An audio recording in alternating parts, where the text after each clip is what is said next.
Elevate. My name is Brianna Claypool. I am a junior at Caregrove High School, and I will be doing the announcements for today. Brianna and I will be doing the announcements for this week, and we are super excited. So excited enough that we are gonna have a little dance party. Ready? Let's go! Hey, hey, hey, hey, hey, hey. Okay, let's actually get on with the announcements for today. If you're live with us right now, make sure to comment something down below so we can say hi to you, see how your week went, see how it's going. First off, make sure you're following us at Instagram at WCL_Elevate, and make sure to hit the little subscribe button down below and the bell next to it so you're notified every time we post a new video. If you were able to join the season finale of the game show hosted by Josh on Thursday night, you would know that there is something very exciting coming up. On August 20th from 6:30 p.m. to 8 p.m., Student Ministries will be hanging out all together at The Freeze. Make sure you stop by, say hi, and also get some ice cream while you're there. If you would like to be a part of the hosting team, it's super simple. All you gotta do is email Hannah. Her email is right down below. Also, if you are brand new here, 1, welcome, and 2, feel free to shoot any of the emails listed down below so we can get you connected. If you are new or an Elevate regular, we are starting up new small groups for the new school year. You can do that on our website at wclelevate.com. This week, Josh is going to be talking to us about how it's more important to care about the people we're arguing with than the point we're trying to make. I am so excited to hear what this service has for us, but before we do that, we are going to go into a time of worship. So do whatever you need to do, spread out, turn up the volume, and we are going to worship all together.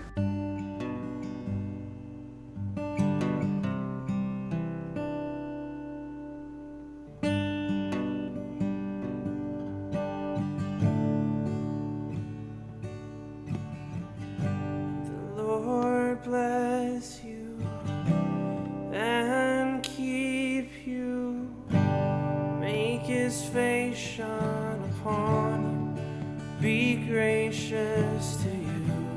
Lord, turn his face toward you and give you peace. Lord, bless you and keep you, make his face shine upon you, be gracious to you. Lord, turn his face toward you and give you peace. Oh, amen. Amen. Oh, amen. Amen. Amen. Oh, amen. The Lord bless you and keep you, make his face shine upon you, be gracious to you.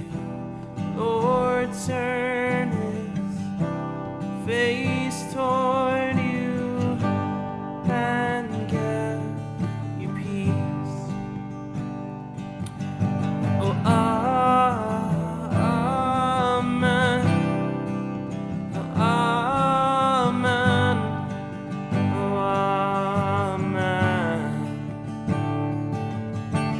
Oh, amen.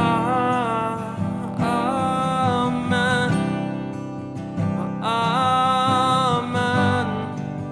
Oh, amen. One more time.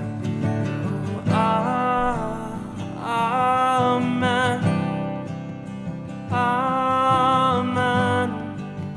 Oh, amen. Oh, amen. Amen. Oh, amen.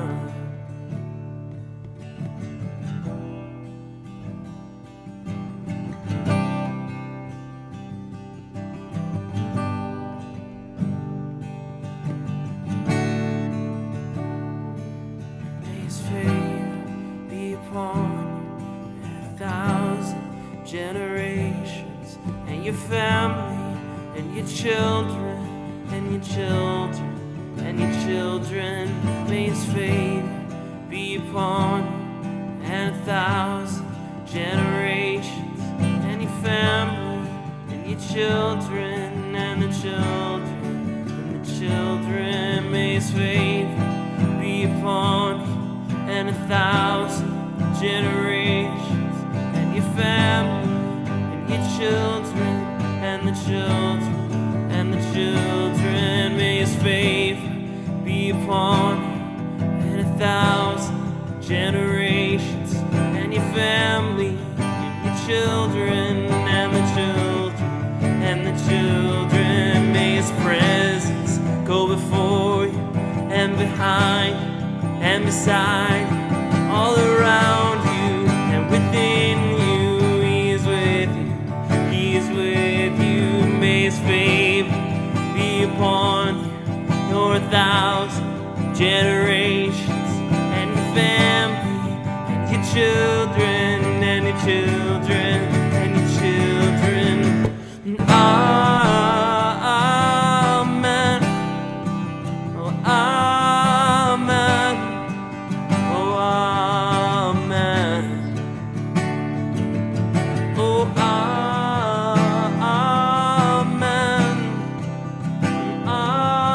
Amen. Oh, amen.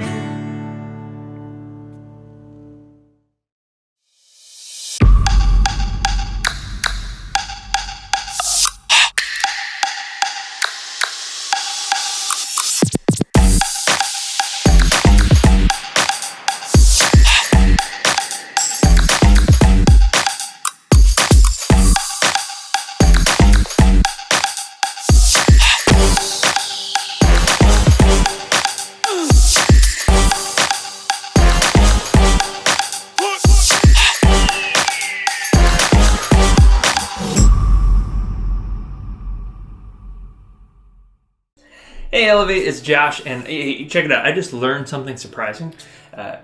Did you know that the average person spends almost 1 hour of each day arguing with their family? Yeah, I know, that may sound like a lot, but check out what researchers found in a recent study. On average, we have 6 arguments every day with our family members. All right, so you start adding that up, and that works out to an average of 42 arguments each week. But wait, it doesn't stop there. There's more, right? Each month, that works out to 180 arguments with our families. And yeah, when you take it out to a year, that works out to just over 2,000 arguments.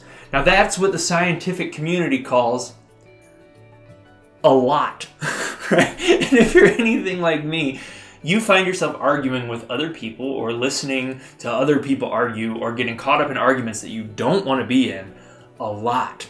Right? People argue over tons of different things like sports and politics and family stuff and friendship drama and whether Old Town Road was ever even a good song to begin with. And of course, whether LeBron or MJ is really the greatest of all time. It was Larry Bird. Now, when you stop to think about it, you might start to realize that you actually spend a ton of your conversations with other people just arguing. Seriously. Stop and think about the last argument you got into or the last argument you witnessed with someone else, right? Was it this week? Was it this morning? Was it 5 minutes ago? Right? What was it about? Was it something big or something important, or was it something seemingly pointless? Right? Either way, I know how you feel because honestly, I've been there more times than I can even count.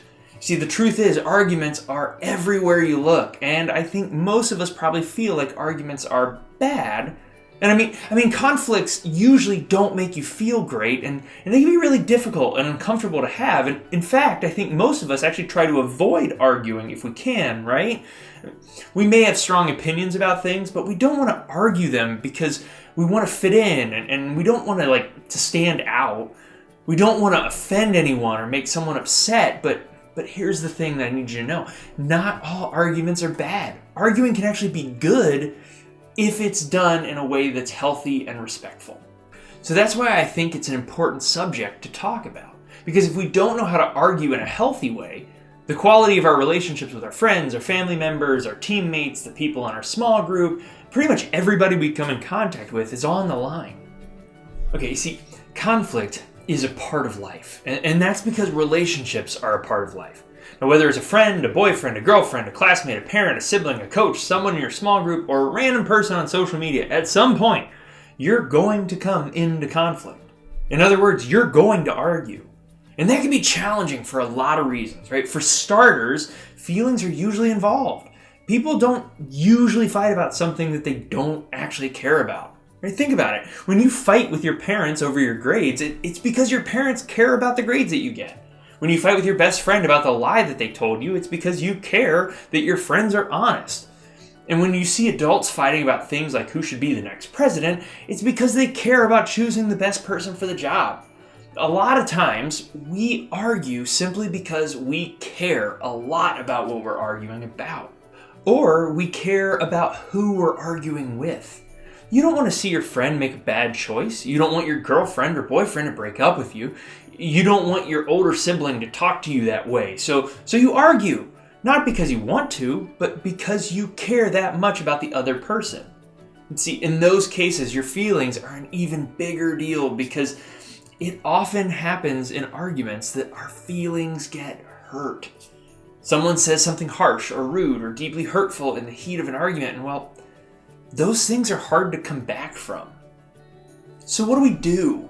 Well, okay, so sometimes we tend to avoid the other person altogether, right? We don't talk to them, or we ghost them, or we completely disappear.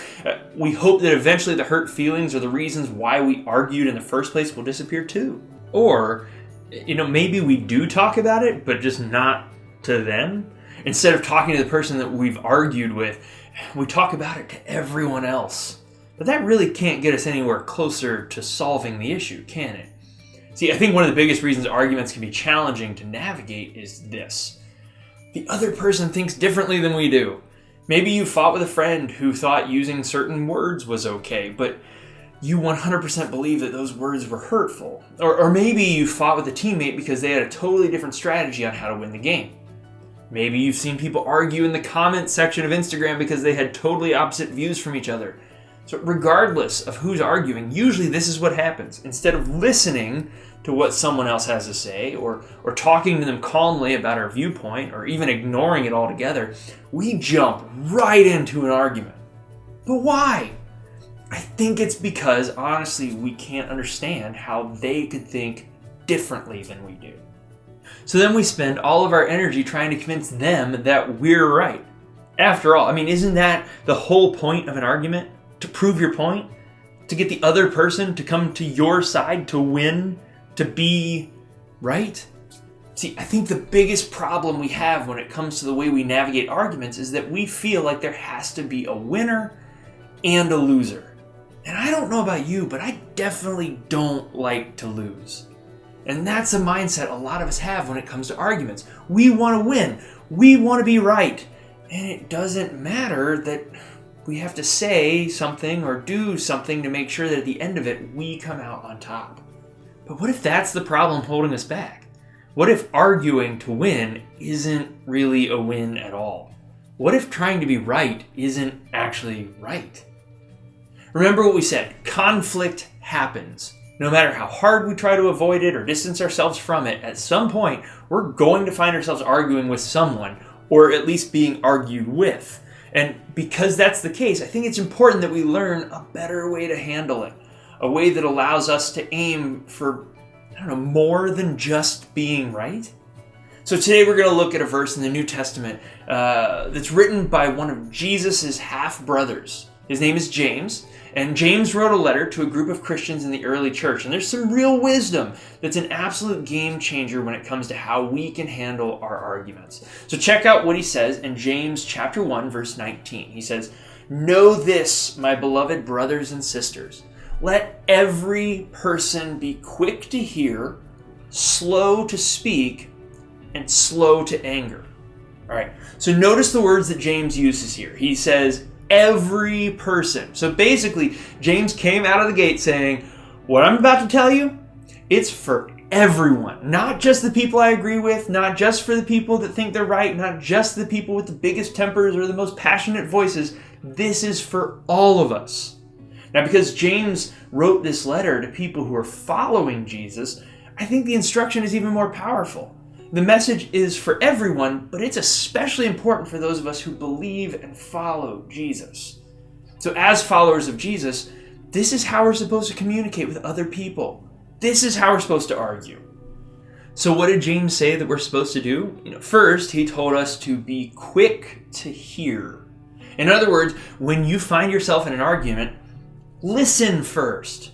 Do your best to hold off from speaking until you've actually made an effort to listen, to hear what the other person has to say. I think just applying this first piece of wisdom alone could honestly save us a lot of our disagreements. I mean, don't you? So often the reason our arguments get so heated or go on for so long is because we don't make an effort to listen to the other person, or we don't feel like they're listening to us. So James followed that by telling us to be slow to speak. Now, for many of us, including me, this one is particularly difficult. We want to speak what's on our minds all the time, but especially when we're in an argument. The thought of not saying what we think and feel, that just feels crazy.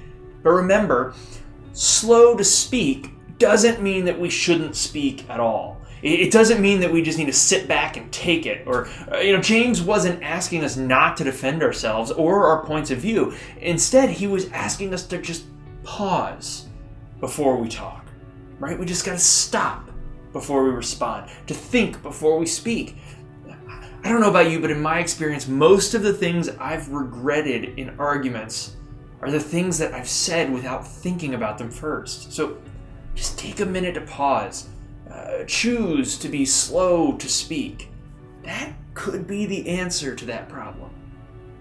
And just a side note, if James were writing this letter today, he might also include things like be slow to text or slow to post, slow to comment, slow to talk behind someone's back. Whatever the response may be for you, pause and think about it before you actually do it. All this really adds up to the final thing that James wrote here. He says, slow to anger. Now, this is a total shift in the way that we approach arguments, right? After all, aren't we usually arguing because we're angry? So James wasn't asking us not to be angry. He wasn't telling us to ignore our feelings, but he was asking us to lead with another feeling, a stronger feeling in our arguments.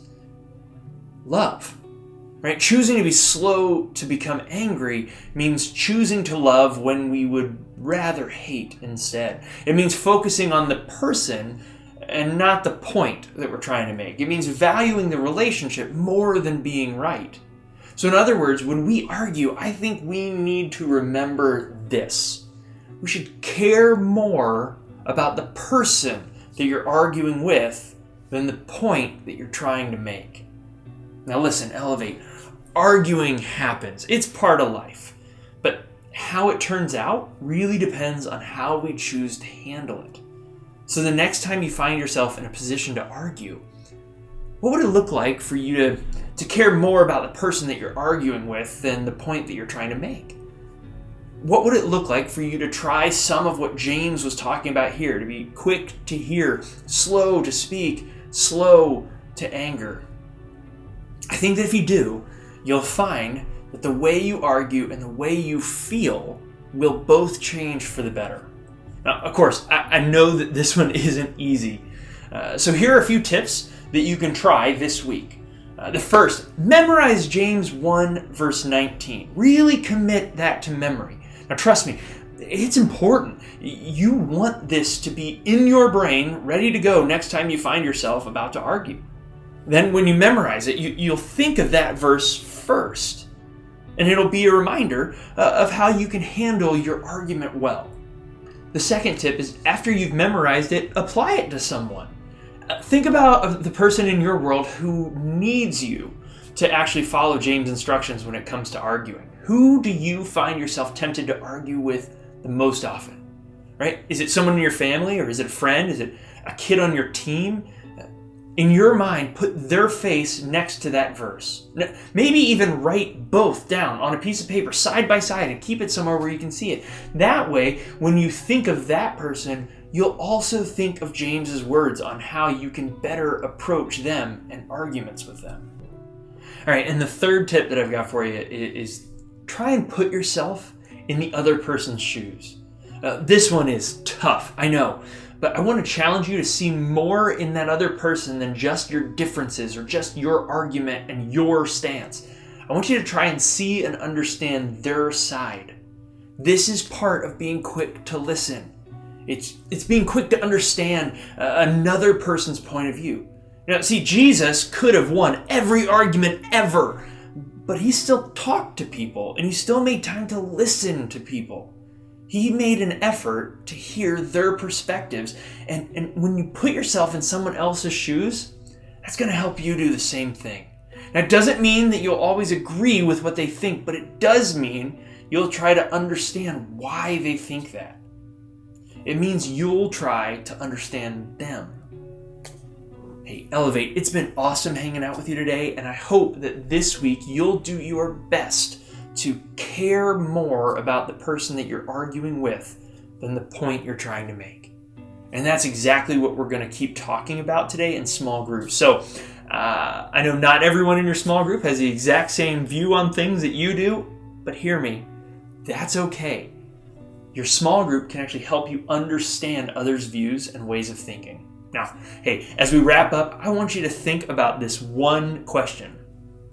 When I argue, do I argue to win, or do I argue to understand?